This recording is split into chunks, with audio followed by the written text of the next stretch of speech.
What's up, everyone? What's up? Welcome back. If you're new to the channel, I go by Zombie. I'm very passionate about spirituality, specifically astrology.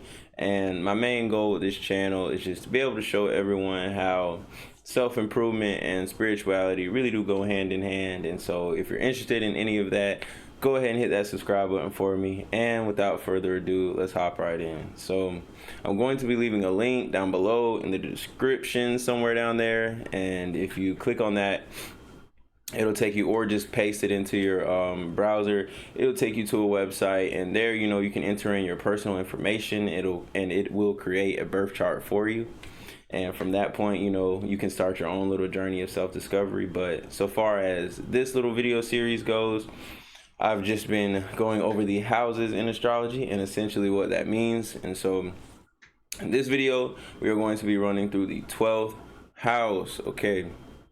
The last house. So in astrology, the 12th house is referred to as the house of the subconscious, right? The subconscious mind.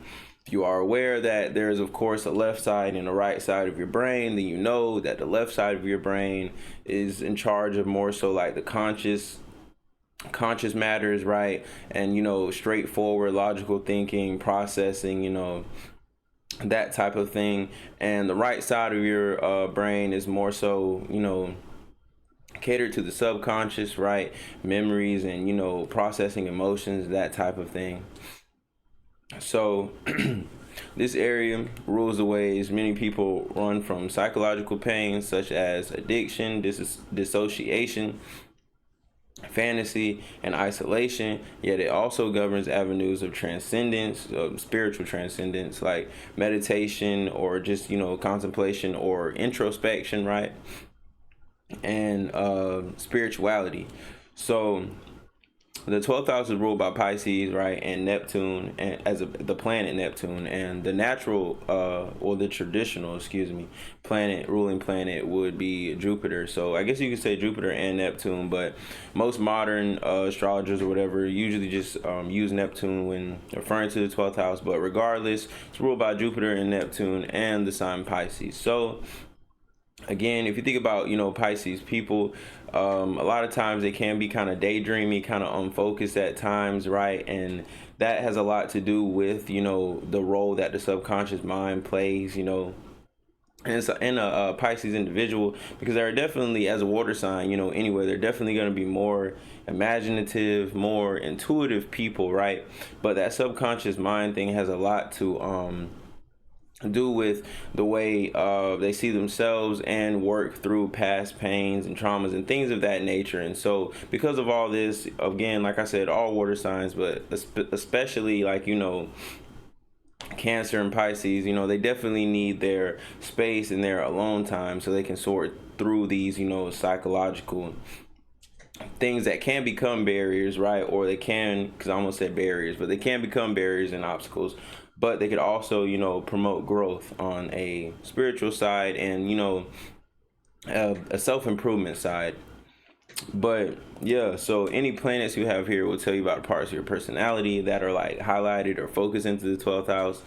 But yeah, just to touch on, because I do want to touch on the whole addiction, all that, I want to make that make a little bit more sense before I move on. So going back to the right and the left side of the brain thing and the subconscious mind thing, again, as I said, water signs are going to be emotional, and emotions really are just energy, like everything else, right? You can feel someone else's emotions, honestly, if you're that much of an empath, like water signs usually are. But again, Pisces people, most definitely, they can sense all the little mood shifts, like all of that shit. So honestly, emotions really are just like energy, right? And you can sense this, and that's why if people display certain emotions, right, it can kind of throw you off a little bit because you're absorbing, or you're reflecting that energy, right, in a sense back to them. And everyone does that, but again, of course, like I said, water signs are more sensitive to this, so you'll see this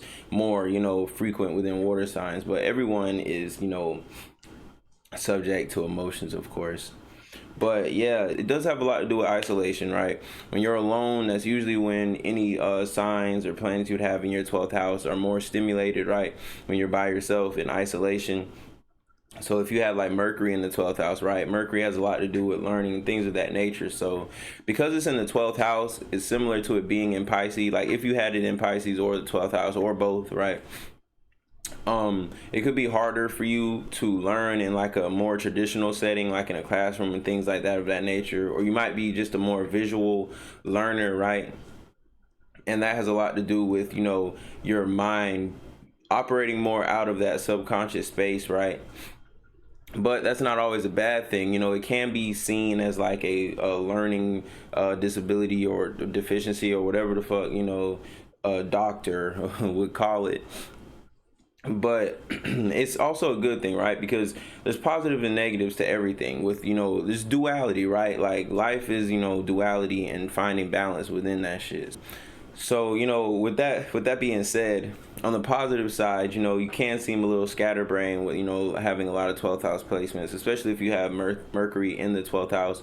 But it's a positive thing because, you know, on the intuitive side, like I said, you could be someone that's very intuitive, very creative, right? You can be, you know, someone that would do well with spiritual things like tarot or astrology or anything like that, because naturally it may be easier for you to see the patterns, right? The underlying patterns, and put two and two together that most people might just consciously not be aware of or overlook. Because I believe that it's more the role of your conscious mind, right? Your left brain is to be more so focused on, you know, the mundane, day-to-day things. Think Virgo energy. But Virgo is the opposite of Pisces, and Virgos can be seen as very OCD sometimes because they are usually more focused on, you know, the routine and the day-to-day things and being organized and little things like that, right? Definitely very analytical, you know, logical type people, where Pisces on the other, you know, end of the spectrum, being opposition to Virgo. All right, they can be seen as kind of, like I said, scatterbrain, or like, you know, maladaptive daydreaming is a term that gets thrown around a lot, from just being too spacey, or, you know, like I said, a doctor would call it like ADD or ADHD or some shit like that. And really, honestly, you just operate differently. And, you know, with this being the last house, I want to just say that no matter who you are, bro, no matter what your strengths and weaknesses may be, you do have strengths and you do have weaknesses. But that's not a bad thing, because everything is perspective, right? And how you look at it. And at the same time, it's projection, right? Bigger than that. So you have to feel like you're worth something. You do have to work on your self-esteem, and astrology can help you to see, you know, that honestly, like literally what all that is. And from there, you can start to project more of a positive attitude, and your reality will shift, and most likely it'll shift in your favor, especially if, you know, you're aware of yourself and you're focusing your energy in the areas, you know, that it'd be best focused into. And that's, you know, what all this is really about, man. Like, I don't know, like astrology gets made to seem like, you know, some evil shit and like some crazy, it's like other shit, bro. Like, and a lot of it comes from just like religious propaganda, and I don't even want to get into that in this video. But yeah, man, this shit is probably like the greatest tool you could ever come across in your entire life. Because when I say you can literally change your life, no matter how shitty or how bad a circumstance you think you are in. If you just put the time aside to, you know, work on understanding this, or just contact an astrologer. You can contact somebody like me. I'm really gonna start trying to do, like, you know, consultations, readings, things of that nature, right? It's definitely a big goal of mine I have set, and that's something we're definitely going to be doing in the future, right? Going hard as fuck at. But, you know, for now, I just want to say, you know, you have the potential, right? Everyone has the potential. It's inside of you, and you could do anything that, you know, you put your mind to, honestly. But moving right along, like I was saying, correlation wise, the 12th house has a lot to do with the subconscious mind, spiritual transcendence, escapism, and isolation. You know, again, the 12th house energy, Pisces energy, can be prone to addiction and things of that nature when it comes to drug abuse, or, you know, sex addiction, just addiction period, right? You know, even if it's like going on dating apps and like looking for, like people, even though you know that you're just doing it for, stupid reasons, like that might fall under sex addiction, but that might just fall under like escapism period, right? Just trying to run away from yourself. And that's the thing, like when you get to the 12th house and you're all alone and you're by yourself at night, you feel me, like no matter where you are, you're just by yourself, period, and it's just you and that man or woman in the mirror. You really have to make a decision. Am I gonna face all these like underlying like subconscious things that I have going on, right? Fears, traumas, like all this shit. And again, the 8th house can help you a lot with identifying exactly where these might be stemming from. But again, the 12th house just encompasses all that, like subconsciously. And you're gonna be faced with the choice to face that and deal with it or not. And the 12th house is kind of where you go to deal with that shit and to either grow and evolve spiritually and learn from your past mistakes in a sense, or to just self-destruct and destroy yourself. But that was the 12th and final house in astrology. Appreciate everyone that watches this and is sticking around and following me on my journey, of course, and I wish you the best on yours. But until next time, I'm out. Peace.